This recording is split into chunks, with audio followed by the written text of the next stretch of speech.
Hello, friends. Welcome back to the bench. Aren't you tired of listening to everybody posting that they got laid off? Well, here's another one. But no worries, I'm not gonna depress you. It's not gonna be a depressing video at all. So, yes, in case you thought I'm somehow immune to the layoffs in the software engineering industry, of course I'm not. I got laid off yesterday. It went well. Um, I was actually, you know what was it? A few months ago, I made this video about Miss Peach getting laid off, where her layoff was performance based, and after 3 months. But I don't want to dig into that. The bottom line is, she decided to just kind of rage against that. I obviously didn't, and but I also was treated very very nicely because it wasn't some people I've never heard before or seen before laying me off. No, these were my people. Um, it was a very short meeting, obviously. And did I record it? Of course, I recorded it. Yes, I've seen it. I've seen it miles away coming. Actually, maybe a little less than a couple months ago, I decided to kind of refresh my resume and maybe start applying here and there because there were strong signals, right? After a while, you just kind of learn to see those signals that not it's not a signals that for sure tell you that you're getting laid off, but signals that it's possible, it's highly likely, or at least it's highly possible that you're getting laid off. And not even me personally, there's just been few layoffs here and there, other senior engineers being laid off, and ones that worked a lot longer for the company than I did, and few other signals that I'm not gonna get into because they're not gonna be of any use to you. It's not like there's a universal sign that you can use. Obviously, you can find plenty of videos like that on YouTube. Signs that you might be getting laid off, and some of them are more or less accurate. But in general, yes, there are some signals that you can pick up on. But remember that only hindsight is 2020. So after you get laid off, then it makes perfect sense when you review the last weeks or months.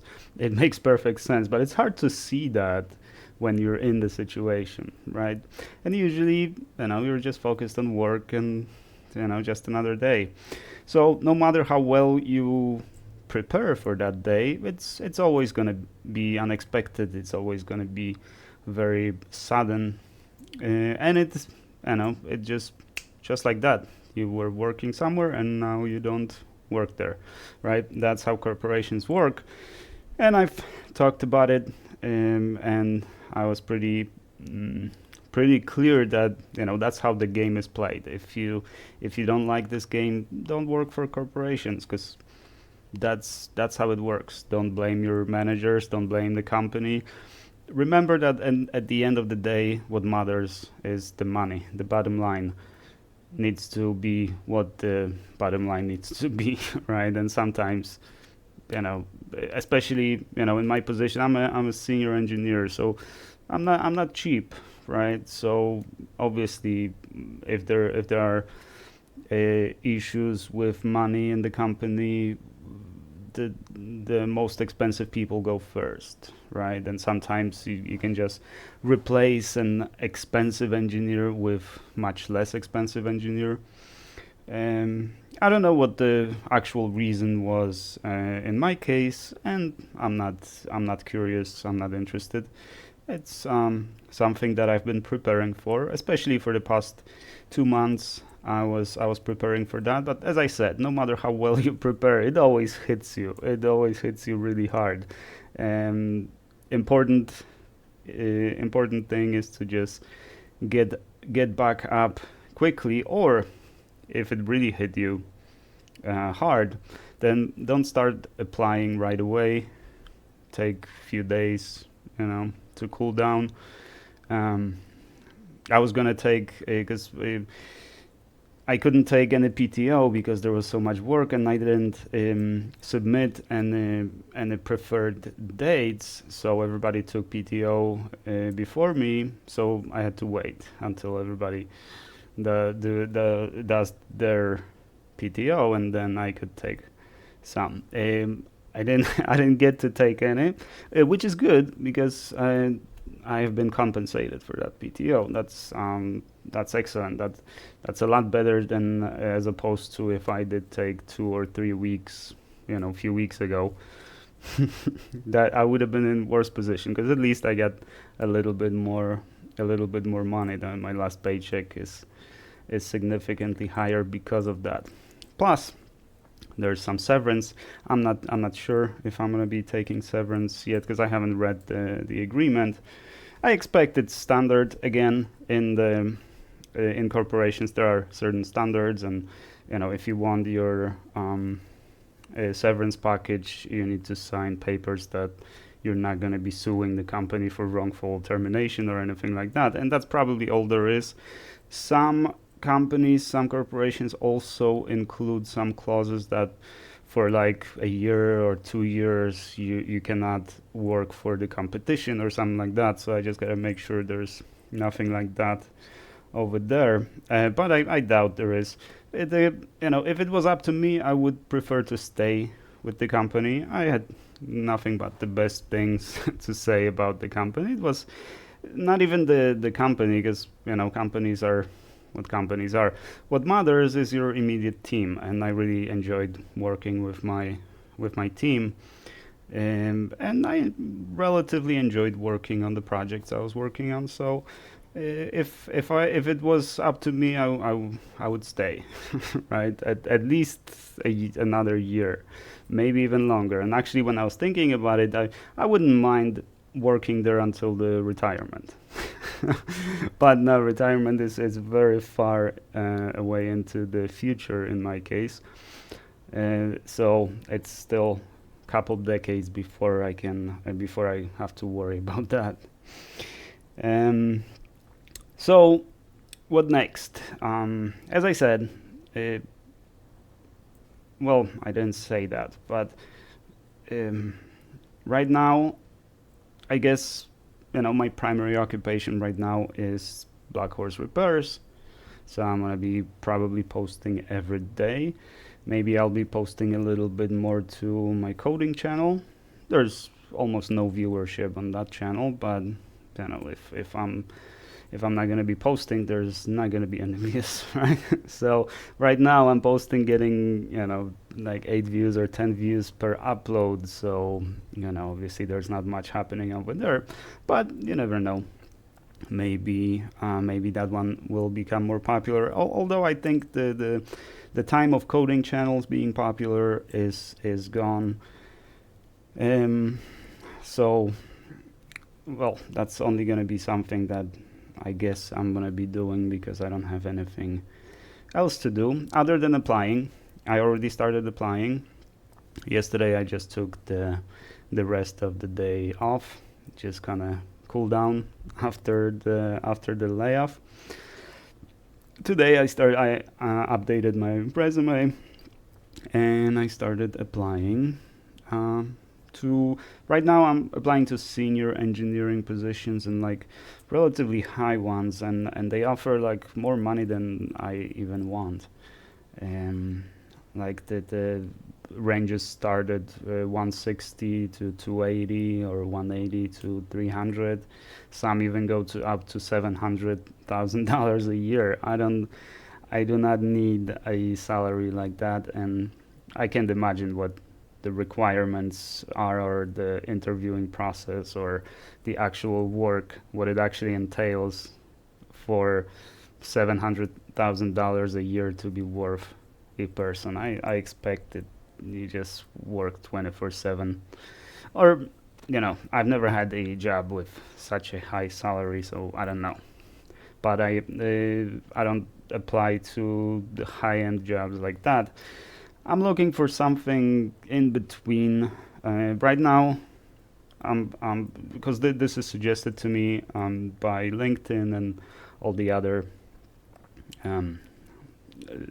what do you call it, the services, the platforms, because my last two jobs were senior, well, actually last three jobs, four, yeah, whatever. So those listings are being suggested to me as a senior software engineer, and with the little memo that you're a good fit for this company. And sometimes it's a little off because they're looking for something that I've never done before, and I wouldn't accept a senior position doing something I've never done before. I mean, sure, we've in this profession you always have to learn, and a lot of the knowledge, general knowledge, is transferable between many technologies. So despite not having worked with certain technology doesn't mean you don't have any qualifications.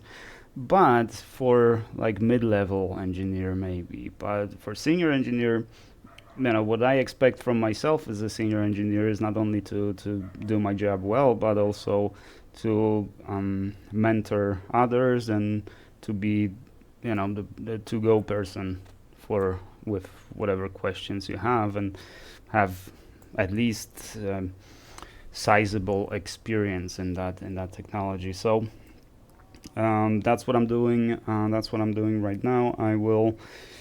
As opposed to my last time I got laid off 3 years ago, I'm in a much better position, so I did prepare a lot better. Do I feel prepared? Not really, not as well as I would want to be, because I should have done when I said to myself that it's time to brush up your resume and start applying and stuff. I should have done it then, but a lot of work at work, a lot of work after work, and it just, since you already have a job, or at the moment at least you have a job, it's not your highest priority to do that stuff, right? And then that means you have to just kind of start from the ground up, right after being laid off. Well, but as opposed to last time, this time I don't have a ground burning under my feet. Last time I had to start, driving DoorDash and like doing anything just to, make rent money, right? And meanwhile applying and stuff. Well, now I wish I could say that, well, I have, the repair shop that brings money, but it won't cover the rent, not even half of the rent what I make in my shop. There's not that much need for this stuff. I do have a lot of stock though, and what I will do is fix whatever I can fix to sell it, and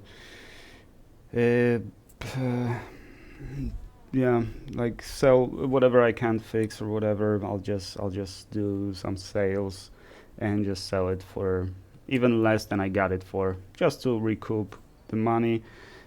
It's not like my account is empty and I have to start selling my stock, or just to pay the rent.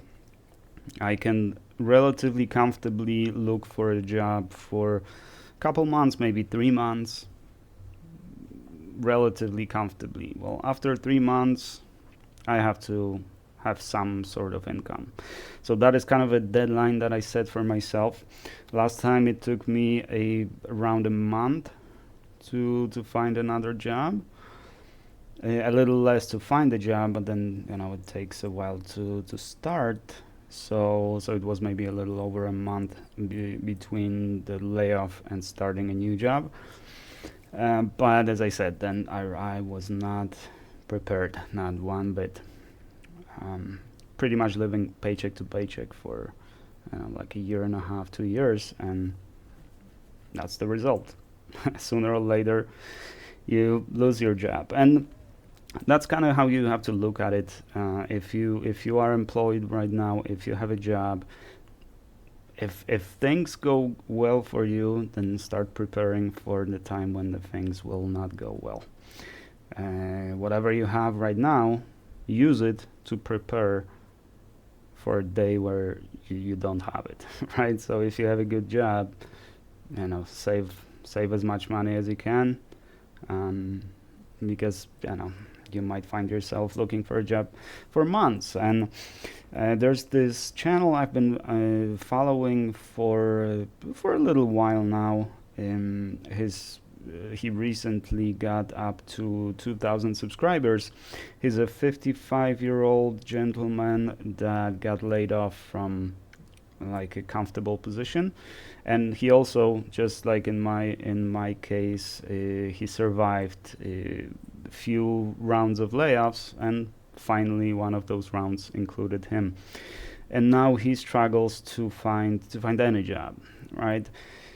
At the age of 55, well, I'm not quite there yet, but I have another over 10 years before I'll be in that position, and hopefully by then I will be prepared for that.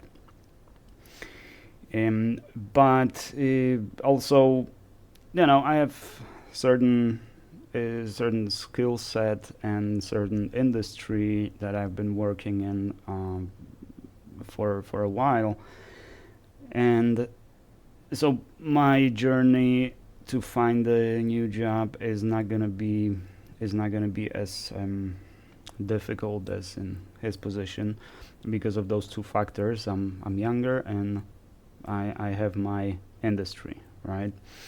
Now, I've been hearing for the past year, maybe even more than a year, I've been hearing that the job market is awful and it's very difficult to find a job. Well, I guess I'm gonna find out. I was actually thinking about it as I was planning to update the resume and start looking around. I wanted to document some of that process and basically make a video on, like, how hard is it actually, right? Or at least in my case, because we're all different, right? You can probably blame a lot of different factors if you can't find a job. But what I believe, and this is what I expressed in one of my videos when I was talking about that, is one of the factors is basically your attitude.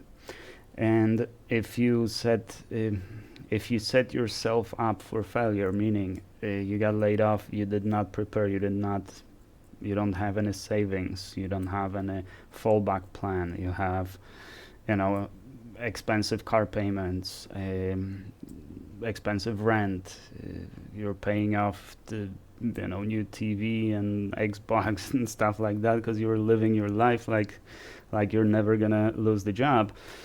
Yeah, then you are under tremendous pressure, and that is going to be reflected in your attitude, whether you want it or not. If you give yourself the goals where you apply to hundreds of jobs daily, and you have 5 interviews a day, then maybe first and second one on each day will be okay. The rest, you're gonna come off as tired, agitated, because you will be, right? Five interviews a day, that's madness. Even 5 interviews a week, in my view, is a lot. I aim at around maybe 3. I don't wanna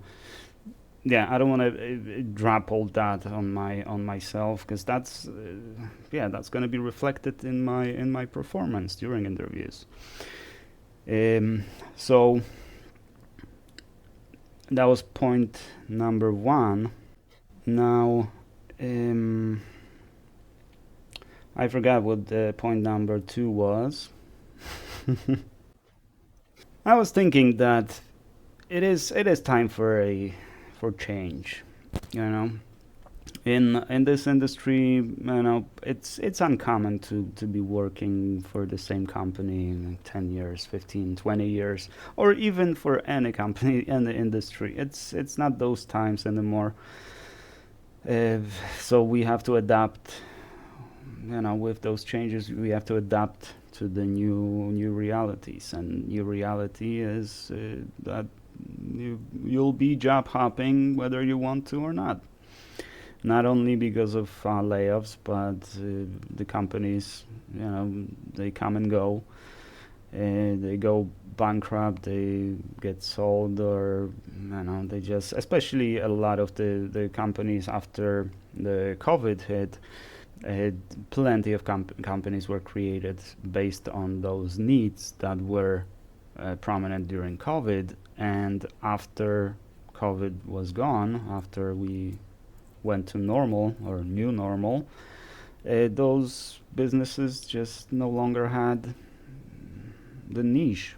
The niche was no longer there, and it's not because the too many companies try to take advantage of that niche, but the niche itself, it just, we no longer need this product or that product because the pandemic is over, right? So that caused a lot of movement on the market, a lot of people being fired, hired, switching jobs, and and that was right after there was this huge boom in the 2010s and onward for software engineers, that we don't have enough software engineers, and everybody, all those boot camps and all those training, services, they basically produced plenty of people that are just, plenty of software engineers, software developers, technical people, that just kind of diluted the market. There was suddenly, it was hard to, and I know that because I've been hiring, I've been interviewing, I've interviewed hundreds of people, and if not thousands, I don't know, in my whole career, and it is sometimes it's a challenge to just find someone, and someone competent, and you have to get imagine how much time you have to invest to just kind of go through 100 applicants, and there's only two that actually meet the criteria that are set for said position. So it's challenging on both sides. You get frustrated because you can find a job, and the employer gets frustrated because they can find the proper applicant for a job position. The other thing that I've heard is that nowadays it's only a senior engineer market. Like, no one's hiring for junior positions. Well, I'm not going to be able to attest to that, because even if I applied to a junior position, I don't think they would hire me, because I would be considered overqualified for the position. That's never good for anyone. I mean, that would mean a big pay cut for me, and the company would see that as, obviously he's gonna be gone after a month or 2 months or 3 months, because he's gonna find a better fit. So commonly you don't hire people that are either over or underqualified. You want someone within those brackets, right? So we'll see how it goes in senior engineering positions. It's sometimes it's just a game of numbers. Sometimes it's just a game of luck. I think with my last job, I just got plainly lucky. I did obviously send plenty of resumes, and I've been pretty far into other processes and the interview process. But this one was, I think, the first one or the second one that gave me an offer, and they gave me exactly the money I wanted. So obviously I took that one, and I dropped out from few other processes, mainly because some of them you can kind of tell if this is the company you want to work for, The one that I dropped out from, and they were very, especially the recruiter was very frustrated because I was really close to, for them.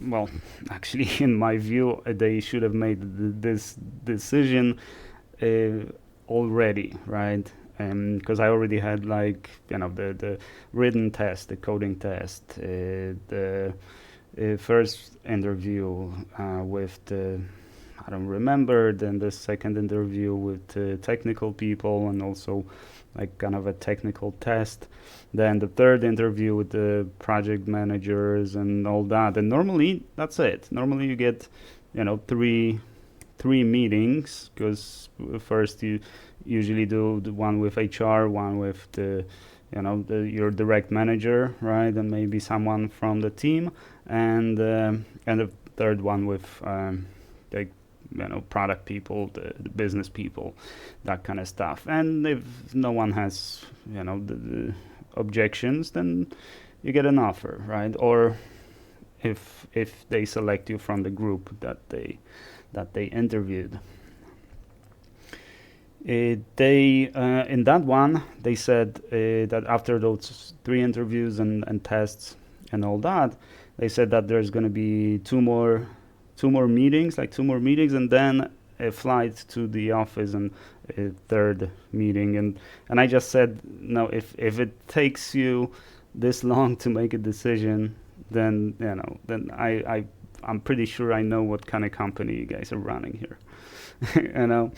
So sometimes you can tell a lot about the company by the interview process, and that can tell you whether you're going to be micromanaged, whether there's going to be a lot of mess, because sometimes the companies are just plain messy. There's no structure, meaning not that there's no structure in the company, but there's no structure to the process. Like, everything's very chaotic, and every day you just kind of keep running around. That usually is revealed in the interview process by the questions. If you get like really weird questions on your interview, that usually means that the company is not, well, probably not the company you would want to work for if you're after a stable environment. I'm getting a bit too old to run around like I did in my 20s. I thrived in my 20s. I thrived in chaos and fast-paced environments and stuff. Nowadays, I have a family. I have a life after work. I want to go to work. I want to do my job as well as I can do it. Sure, I can. In this job, I was putting in weekends and afternoons, as needed. But I never felt like I was overworked, because sometimes there's a period when there's like a lot going on. We just kind of get through that, and then a little period of taking a breath, and a little bit of rest to just kind of get over that fast-paced period, maybe a week, maybe 2 weeks, sometimes even more. And if that is every day, that's if you're in your 20s, then that's probably not the issue for you. But I'm in my 40s, so I don't want to work like that. Even if I have to take a pay cut, that's fine. I was thinking whether this last job that I had, was it my highest, my peak, right? If now I'm gonna take the offer for lower money, right? Or maybe I'm gonna climb even higher. Who knows? But every every day I consider, like, or maybe let me rephrase that.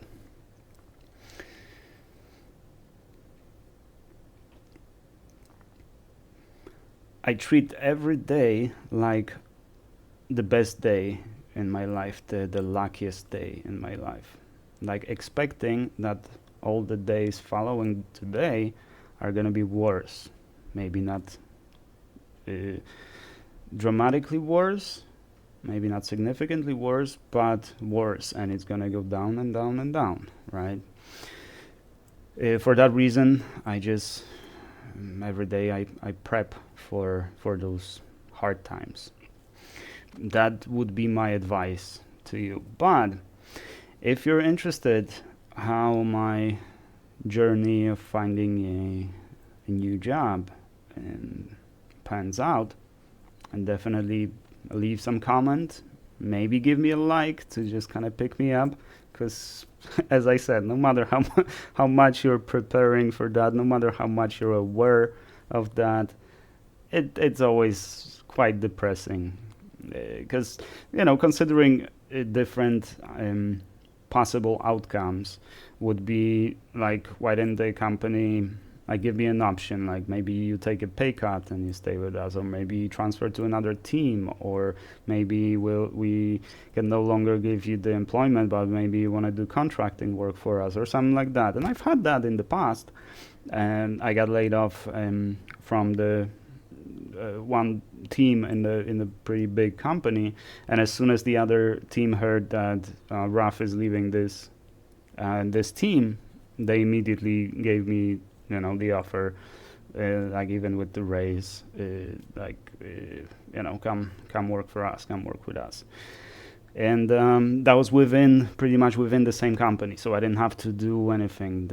It was like extended employment, right? This didn't happen in this case, so they just decided we don't need Raf anymore, or I don't know, maybe we can't afford Raf anymore. Or, I don't know, doesn't really bother me, but it is a kind of a at least small blow to your confidence, to my confidence, obviously. So definitely, if anything, just leave me a like or maybe a nice comment. Just pat me on the back a little. I kind of need it now. But as I said, this is not a depressing video. I'm actually kind of excited.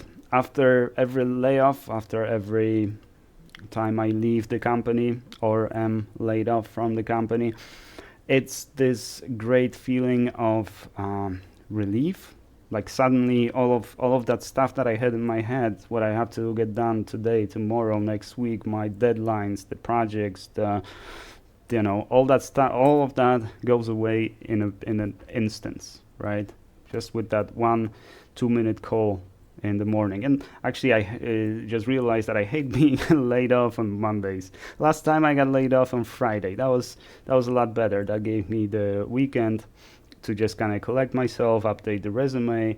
I started sending resumes on Sunday, and on Monday I had my first interview or initiation of the interviewing process.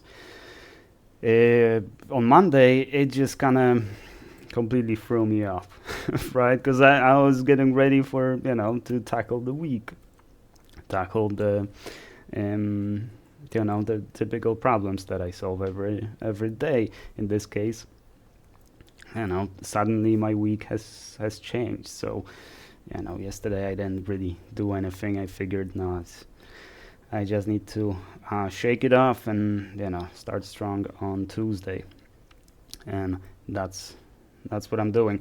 But I would definitely prefer to be laid off on Friday.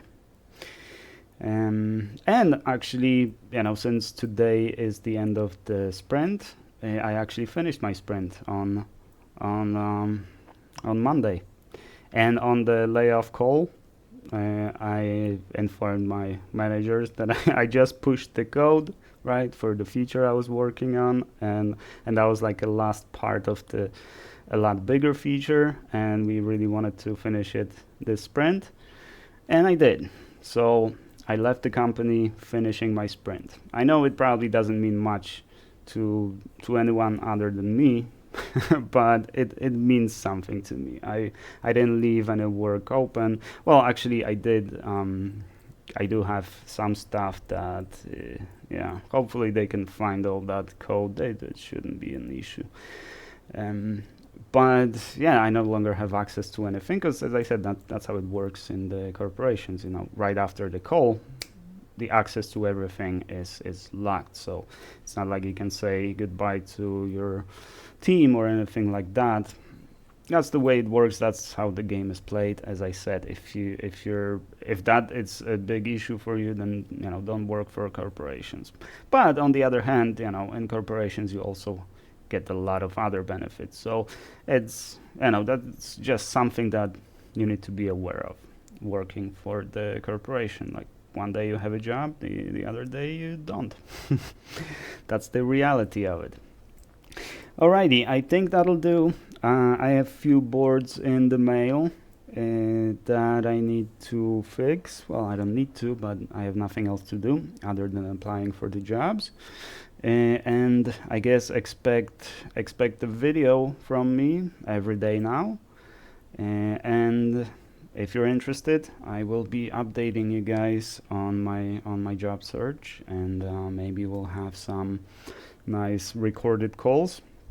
As I said, I recorded my layoff call, and no, I'm not gonna publish it. Mainly out of respect for my coworkers and the company I worked for, and it's not like you're missing anything. It was very short and sweet call. No hard feelings from either side. It's time for a new chapter in my life, and I guess whatever they decide their next chapter is. I live in Georgia. Georgia is a single-party consent state, so I am legal to record all the conversations that I have with anyone. However, I'm not sure about publishing. I'm not sure if that is something that I'm allowed to do. But even if I were, I don't want to publish that.